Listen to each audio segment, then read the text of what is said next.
வரலட்சுமி பூஜை அன்று வீட்டுக்கு வரும் சுமங்கலி பெண்களுக்கு தாம்பலம் கொடுப்பதனால் வருகின்ற நன்மைகள், தாம்பலம் கொடுக்கறவங்களுக்கும் அதை வாங்குறவங்களுக்கும் அதனுடைய பலன்கள் என்னன்றதை பார்க்க போறோம். தாம்பலம்னாலே முதல்ல இடம்பெறுவது வெற்றிலை பாக்கு. முப்பெரு தேவியரும் வாசம் செய்யறாங்க. வெற்றிலை பாக்கு கொடுப்பதனால் மகாலட்சுமி தாயருடைய அருள் பரிபூர்ணமாக கிடைக்கும். மஞ்சள், குங்குமம், தாலி கயிறு தருவதனால் தீர்க்க சுமங்கலி பாக்கியம் கிடைக்கும்.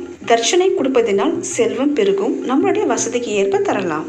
நம் வீட்டின் மங்களத்தின் அறிகுறியாக வர சுமங்கலி பெண்களுக்கு பூ கொடுக்கணும். பழம் தரதுனால அன்னதான பலன் கிடைக்கும். பிளவுஸ் பீஸ், புடவை தரதுனால வஸ்திர தானத்துடைய பலன் கிடைக்கும். கண்ணாடி வளையல் கொடுப்பதினால் மன அமைதி உண்டாகும்.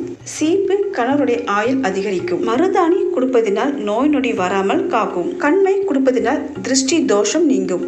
கண்ணாடி கணவருடைய ஆரோக்கியம் காக்கப்படும். உரிக்காத மட்டை தேங்காய் தருவதனால் பாவம் நீங்கும். கீழே இருக்கிற பிளேட்டோட சேர்த்த மொத்தம் 15 பொருட்கள். ஒவ்வொருத்தருடைய விருப்பத்துக்கு ஏற்ப கூடவா குறைச்சி மன சந்தோஷமாக